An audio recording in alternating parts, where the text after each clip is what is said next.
ठरलं तर मग या मालिकेच्या आजच्या एपिसोडमध्ये आपण पाहत असतो की आता सगळ्यांना कळलेलं असतं की सायली ही तन्वी आहे. सगळ्यांनाच वाटत असतं की आपण कसं वागलं सायलीसोबत. सायली इकडे फार भावुक झालेली असते. इकडे रविराजच्या का म्हणत असतात, अर्जुन यापुढे कुठल्याही पुराव्याची मला गरज नाही, कुठलाही प्रूफ मी तुझ्याकडे मागणार नाही. आमच्या कधी लक्षात आलंच नाही रे की सायली आमची मुलगी असेल. आम्ही सगळेजण किती ह्या गोष्टी दुर्लक्ष करत आलो, वकील पडलो ना, पुराव्याशिवाय काही गोष्टीवर विश्वासच ठेवत नाही असंही ते रविराज काका म्हणत असतात. त्यावर अर्जुन म्हणत असतो, तुला सगळे पुरावे मिळाले ना आता सिनियर. असं म्हटल्यानंतर रविराज काका म्हणत असतात, तुला आता कुठल्याही पुरावे मी मागणार नाही. मला आता कळलंय हीच माझी तन्वी आहे म्हणून. आता सायलीला तर फार भरून आलेलं असतं. इकडनं अस्मिता सुद्धा बघ ना, म्हणजे पूर्णा आजीला वाटायचं की तुझं आणि तन्वीचं लग्न हवं म्हणूनच लहानपणीच पूर्णा आजीने तुमच्या दोघांचं लग्न जमून ठेवलं होतं. पण नियतीचा खेळ बघ ना, सायली ही तन्वी आहे माहीत नसताना सुद्धा तुमच्या दोघांचं लग्न झालं रे. असंही ते अस्मिता म्हटल्यानंतर इकडनं जी काही कुसुम असते ती म्हणत असते, देववरून सगळं बघत असतो, तो कुणाचाही हक्क डावलत नाही. असं म्हटल्यानंतर इकडे पूर्णा आजीसुद्धा सायलीची माफी मागत असतात. त्या म्हणत असतात की मी सुद्धा चुकले. जेव्हा तू या घरात आली होतीस तेव्हा सगळ्यात जास्त चिडचिड मी तुझ्यावर केली. तेव्हा सायली म्हणत असते, पूर्णा आजी असं काय करतेस गं, झालेल्या सगळ्या गोष्टी विसरून जा, असं काही म्हणू नको गं. त्यावर रविराज काकासुद्धा माफी मागतात. रविराज काका म्हणत असतात, आणि मी सुद्धा तेवढाच गुन्हेगार आहे. मी सुद्धा तुझ्यावर किती चिडचिड केली, मी सुद्धा तुझ्यावर रुसलो होतो. एक बाप आपल्या लेकीवर कसं काय रुसू शकतो. मला माफ कर सायली, मी सुद्धा तेवढाच तुझा गुन्हेगार आहे. असंही ते रविराज काका हात जोडून म्हणत असतात. सायलीला फार भरून आलेलं असतं. इकडे कल्पना म्हणत असते, भाऊजी जर तुम्ही असं बोलत असाल तर मी काय बोलायचं. मी तर आत्तापर्यंत तिच्याशी वाईटच वागत होते. जेव्हा त्यांच्या कॉन्ट्रॅक्ट मॅरेजबद्दल मला कळलं तेव्हा तर मी विचार केला होता की यांच्याशी कधीही बोलायचं नाही. सांगा ना, मी किती माफी मागू. असं म्हणून कल्पनासुद्धा माफी मागत असते. सायलीला फार वाईट वाटत असतं. इकडनं अश्विनसुद्धा म्हणत असतं, वहिनी प्रियाच्या नादाला लागून मी ज्या ज्या चुका केल्या त्या चुकातली ही सगळ्यात मोठी चूक होती. मी तुला तुझ्या हक्काचा मान कधीच दिला नाही गं. माझं चुकलं. मला आता कळतं की तो सगळा अन्याय मी तन्वीवर करत होतो. खरंच मला माफ कर. असं हात जोडून अश्विनसुद्धा म्हणत असतो. सायलीला मात्र ते फार भरून आलेलं असतं. इकडनं जी काही अस्मिता असते तीसुद्धा म्हणत असते, मी सुद्धा तुला खूप त्रास दिला ना गं. माझ्याकडनं काही चुकीचं वागण्यात आलं असेल तर माफ कर मला. I am sorry, very sorry Sayali. असंही ते हात जोडूनच अस्मिता म्हणत असते. सायलीला मात्र फार भरून आलेलं असतं. सायली म्हणत असते की तुम्ही सगळेजण असं काय करताय, माझी माफी का मागताय. मी जेव्हा मधुभाऊंच्या आश्रमात अनाथ म्हणून वाढत होते, माझी तेव्हा एकच इच्छा होती, माझं कुटुंब मला परत मिळावं, त्यांनी मला भरभरून प्रेम करावं. मी जेव्हा या घरात सायली म्हणून आले तेव्हा तुम्ही सगळ्यांनी माझ्यावर खूप भरभरून प्रेम केलं, आणि आता तर मला माझ्या हक्काचं प्रेम मिळणार आहे.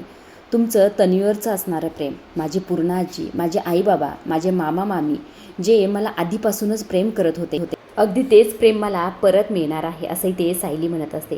सायली ते फार भावूक झालेले असते. तिचा आनंद गगनात मावत नसतो. इकडनं मधुभाऊ म्हणत असतात, तन्वी बाळा तू खूप पुण्य कमवलंस म्हणून तुला तुझं हे कुटुंब, तुझं हे घर खूप वर्षांनी परत मिळाले. असं म्हटल्यानंतर सायली फार खुश होते. इकडनं विमल म्हणत असते, हे घर ज्या लेकीची वर्षानुवर्ष वाट बघत होतं ती लेक परत आली आहे. आजचा दिवस सोन्याचा आहे. असं म्हटल्यानंतर अर्जुन म्हणत असतो, हो मग खरंच आहे, म्हणूनच आजचा तन्वी डे म्हणून सेलिब्रेट करायचा आहे आपल्याला. त्यावर पूर्णा आजी म्हणत, अर्जुन तुझा काय डे आहे ना बाबा तो बाजूला ठेव, आधी मला माझ्या नातीची दृष्ट काढून दे. विमल जा बरं घेऊन ये सगळं. असं म्हणून विमल जाते निघून. आता सायलीला पूर्णा आजी ते सोफ्यावर बसतात. विमल आलेली असते. विमलने सामान आणल्यानंतर पूर्णा आजी सायलीची दृष्ट काढत असतात. सायलीला तर फार आनंद होत असतो. ज्या प्रेमाची, ज्या आपुलकीची ती इतक्या वर्ष झालं वाट बघत होती ते सगळं काही तिला मिळालेलं असतं. त्यामुळे तिचा आनंद गगनात मावत नसतो. घरचे सुद्धा सगळेजण फार खुश होतात. पण मात्र ह्या सगळ्यांचा आनंद, ह्या सगळ्या गोष्टी इकडनं राकेशला अजिबातच पाहत नसतात. तो रागरागच तिथून निघून जातो. इकडे अर्जुनचा रट्टा सुरूच असतो. पूर्णाजी आता तरी करायचं का तन्वी डे सेलिब्रेशन. तेव्हा पूर्णाजी म्हणतात, अरे थांब बाबा सायली बा, तू जा बरं देवी आईचे आभार मानून ये, देवी आईला नमस्कार करून ये. असं म्हणून सायलीला पूर्णाजीने लावलेलं असतं. लावल्यानंतर आता पूर्णाजी सगळ्यांना एकत्र जमा करते आणि जमा करून म्हणत असते, इकडे या सगळे, आपल्या आयुष्यातला सगळ्यात मोठा हा क्षण आहे. हा क्षण मला असा साजरा नाही करायचा. तन्वी दिवस साजरा होणार, पण तो कसा साजरा करायचा तेच आपण नीट ठरवायचं. असं घाईघाईत मला अजिबात काही करायचं नाही बरं का. असंही ते पूर्णाजी म्हणत असतात. आता पूर्णाजीचं सगळेच बोलणं लक्ष देऊन ऐकत असतं. त्यावर इकडनं कल्पना म्हणत असते, पूर्णाई तन्वी आल्याचा दिवस आपण मोठ्या थाटामाटात साजरा करूया, मोठा जंगी कार्यक्रम करूया. त्यावर इकडनं कुसुम म्हणत असते, या प्लॅनमध्ये मी आणि मधुभाऊ आहेत ना पण सामील. त्यावर पूर्ण आजी म्हणत असं म्हणजे काय, आपण सगळेजण सामील आहोत, फक्त आपण हे सगळं सायलीला न सांगता करायचं आहे बरं का, म्हणजे तिला यातलं काही कळता कामा नाही, तिच्यासाठी मोठं सरप्राईज होणार आहे असं म्हटल्यानंतर अर्जुन म्हणत असतो पण पूर्ण आजी करायचं तरी काय ते तरी सांग. त्यावर इकडनं पूर्ण आजी म्हणत असते तुम्ही दोघं नेहमी सरप्राईज देता ना आम्हाला, मग आता बघा माझी तन्वी परत आली ना, मग तिच्यासाठी मोठं सरप्राईज आहे असंही ते पूर्ण आजी म्हणत असतात. इकडे जी काही सायली असते ती देवी आईसमोर हात जोडून उभा देवी आईला म्हणत असते देवी आई तुझे उपकार मी कधीही विसरणार नाही. ज्या क्षणाची मी इतक्या वर्ष झालं वाट बघते तो क्षण माझ्या आयुष्यात आला. माझं कुटुंब, माझे आईबाबा, माझी पूर्ण आजी मला सगळे मिळाले. आता मला काहीही नको, फक्त तुझा आशीर्वाद राहू दे असंही ते सायली म्हणत असते. तितक्यातच इकडनं अर्जुन आलेला असतो. अर्जुन म्हणतो असं झालं का सगळं काही बोलून देवी आईशी. हो झालं असं सायली म्हटल्यानंतर अर्जुन म्हणतो असतो की बायको तू खूप दमल्यासारखी वाटतेस का, जाऊन थोडा आराम करतेस का. तेव्हा सायली म्हणते हो ना मला सुद्धा तसंच वाटते, जाते मी थोडा आराम करते असं म्हणून सायली निघून जाते. आता अर्जुन मनातच विचार करतो बरं झालं सायली तिच्या मनानेच गेली, आता मला सरप्राईज करण्यासाठी बराच वेळ मिळेल असंही ते अर्जुन म्हणत असतो. दुसऱ्या बाजूला प्रियाचा सीन दाखवलेला आहे. प्रिया इथे राकेशची वाट पाहत असते. बराच वेळ वाट पाहून राकेश काही येत नसतो, त्यामुळे ते प्रिया म्हणत असते त्या कॉन्स्टेबलला तुम्ही एकदा राकेशच्या फोनवर फोन करता का. त्यावर ती चिडतच म्हणत असते तुम्ही ह्या सगळ्या गोष्टी करून माझी नोकरी घालवणार आहेत का, त्या जेलरने जर पाहितलं तर माझी नोकरी जाईल, गप्प बसा येईल तो आता असंही ते रागातच म्हणत असते. तेव्हा प्रिया खरं इथे फार टेन्शनमध्ये असते, डोक्याला हात लावूनच त्याची वाट पाहत असते. तो कधी एकदा येतोय आणि कधी एकदा बातमी सांगतोय याच गोष्टीची ती वाट पाहत असते. तितक्यात राकेश येतो. राकेश आल्याबरोबर प्रिया तिच्यावर फार चिडत असते आणि त्याला ओरडू सांगत असते काय रे किती वेळचा कुठे होतास, मी कधीची वाट बघते तुझी. बरं काय झालं सांग मला सुभेदारांच्या घरी. त्या अपघात रिक्रिएशनमध्ये सायलीला काही आठवलं का. नाही ना आठवलं तिला काही, सांग नाही ना आठवलं असं म्हटल्यानंतर राकेश म्हणतो असतो आपलं नशीब एवढं कुठं चांगलं आहे, म्हणजे काय म्हणायचं आहे तुला. त्यावर राकेश म्हणतो सायलीला सगळ्या गोष्टी आठवल्या आणि सायली आणि अर्जुनने सगळे पुरावेसुद्धा घरच्यांसमोर मांडले आहेत आणि सगळ्यांना पटलंय सुद्धा. हे ऐकल्यानंतर प्रियाचा पारा चढलेला असतो. प्रियाला नेमकं काय करावं कळत नसतं. प्रिया राकेशलाच म्हणत असते हे सगळं काही फक्त तुझ्यामुळं झाले, तू जर त्या सायलीला मारला असतंस तर ही वेळ आपल्यावर आलीच नसती. जो पत्ता माझ्या हातात होता आणि ज्या पत्त्याच्या आधारावरच इतक्या वर्ष झालं मी त्या 2 घराला माझ्या बोटावर खेळवते, तो पत्ताच माझ्या हातातून निसटतो. या सगळ्यामध्ये मला फक्त मेहपत मदत करू शकतो आणि त्या सायलीचा जीव घेऊ शकतो असं म्हटल्यानंतर राकेश म्हणत असतो काय तो मेहपत, अरे तो बाबा होऊन बसताय, कुणाचा जीव वगैरे घेणारा नाही तो आता असं म्हटल्यानंतर प्रियामध्ये एकदा त्याच्याशी बोलून तरी बघ. त्यावर राकेश म्हणतो मी आणि सचिन बोलून बसलोय, काही फरक पडत नाही त्याला. त्यावर इकडे प्रिया फार चिडचिड करत असते. प्रिया म्हणत असते आता काय करू आणि काय नाही झालं असतं तिला. तेव्हा राकेश म्हणत असतो तुला सांगू का, आता सुभेदारांच्या घरी तर सेलिब्रेशन होतं आहे, त्या सायलीसाठी सरप्राईज वगैरे देणार आहेत म्हणे. त्यावर आता प्रिया म्हणत असते काय, म्हणजे ते सगळेजण आनंद सेलिब्रेट करतात आणि मी इकडे जेलमध्ये मी असं कदापि होऊन देणार नाही. ती सायली कसं काय जिंकली, मी इतक्या वर्ष झाले जी मेहनत करते ती सगळी माझी वायाला गेली असंही ते चिडचिड करून म्हणत असते. ती कॉन्स्टेबलही ते प्रियाला आवरण्याचा प्रयत्न करत असते. इकडे राकेशसुद्धा प्रियाचा हा अवतार पाहून घाबरलेला असतो. प्रिया म्हणत असते त्यात सायलीला मी नाही सोडणार, तिला मी मारून टाकेल, तिला मी जिवंत सोडणारच नाही असंही ते ओरडू सांगत असते. ती कॉन्स्टेबल मॅडम म्हणत असते अहो साहेब तुम्ही जाना इथून निघून, ही बाई तोपर्यंत शांत होणार नाही असं म्हटल्यानंतर राकेश तिथून निघून जातो. प्रिया मात्र इकडे म्हणतच असते मी त्या सायलीला अजिबातच सोडणार आहे, तिला मारणारच. पण इकडे दुसऱ्या बाजूला सुभेदारांच्या घरी चांगला सोहळा रंगलेला असतो चर्चेचा. सगळेजण प्लॅनिंग करत. या प्लॅनिंगमध्ये मात्र सामील नसतात ते म्हणजे रविराज काका आणि प्रतिमा आत्या, कारण की ते मंदिरात अभिषेक घालण्यासाठी गेलेले असतात. आता राकेश का नाही असा प्रश्न इथे अश्विननी विचारलेला असतो. त्यावर इथे सुमन म्हणत असते की त्याला काहीतरी महत्त्वाचं काम आलं म्हणून तो निघून गेला. आता तो निघून काय गेला आपल्याला हे चांगलंच माहीत आहे. इकडे जे काही प्रताप असतात ते सुद्धा म्हणत असतात बरं काय ठरवलं पूर्णाजी सांग बरं, आता काय प्लॅनिंग करायची आपल्याला.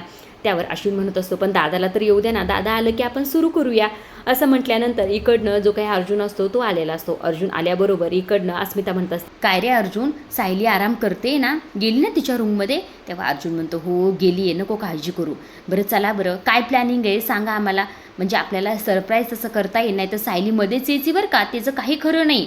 त्यावर पूर्णाजी म्हणत असतं हो रे बाबा हो चला बरं ठरवूया. आणि मला तर काय वाटते माहिती आहे का, की आपण आपल्या कुलदैवतेला जाऊया आणि सायलीच्या नावाने अभिषेक वगैरे करूया आणि दानधर्मसुद्धा करूया, तुम्हाला कसं वाटतंय. त्यावर प्रताप म्हणतात चांगली कल्पना आहे.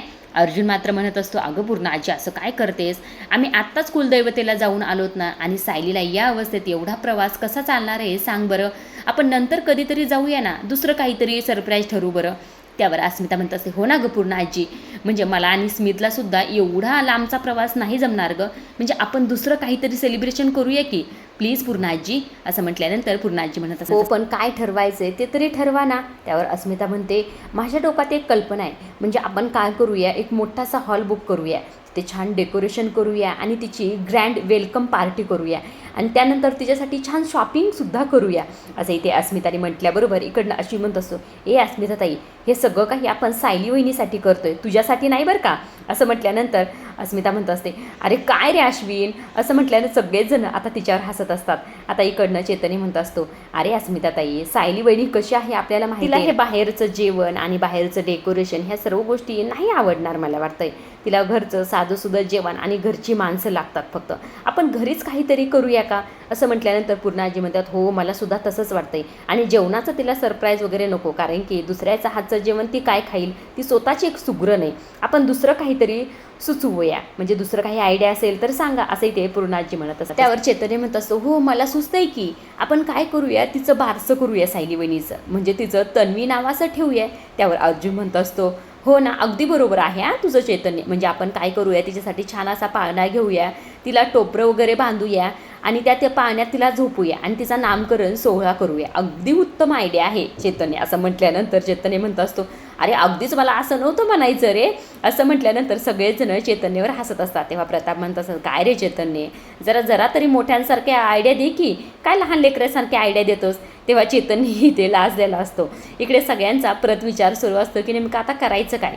तेव्हा आईकडनं सुमन म्हणतात, मी काही सुचवू का, म्हणजे माझ्याकडे कल्पना आहे एक. त्यावर सगळेजण म्हणतात, हो चालेल की. आता सुमनी नेमकं काय सुचवलेलं आहे हे तर आपल्याला कळलेलं नाही, कारण की यांच्या बऱ्याच वेळ चर्चा सुरू आहेत, एकमेकांना आयडिया देत आहेत, असंही ते सीन दाखवण्यात आलेलं आहे. इकडे दुसऱ्या बाजूला मेहपतचा सीन घेतलेला आहे.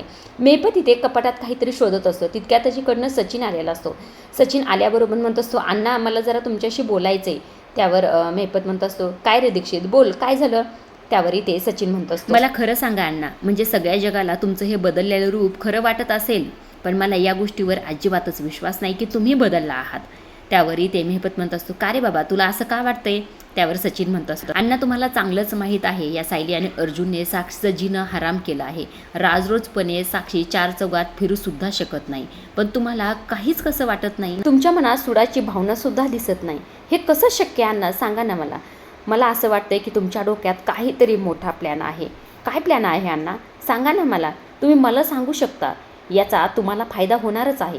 तुम्हाला जर हे सगळं साक्षीला नसलं कळून द्यायचं तर मी तिच्यापासून सुद्धा लपवून ठेवतो, पण मी तुम्हाला नक्कीच मदत करेन. सांगा ना अण्णा, नेमकं तुमच्या डोक्यात काय सुरू आहे, काय प्लॅन करताय तुम्ही, खरंच सूड उगवणार आहात ना, असंही ते सचिन खोदून विचारत असतो. त्यावर खरं इकडनं जो काही मेहपत असतो तो म्हणतो, काय रे दीक्षित, झालं का तुझं सगळं काही बोलून, बरं मी जाऊ का असं म्हणून त्याच्या खांद्यावर हात ठेवून तिथून निघून जातो.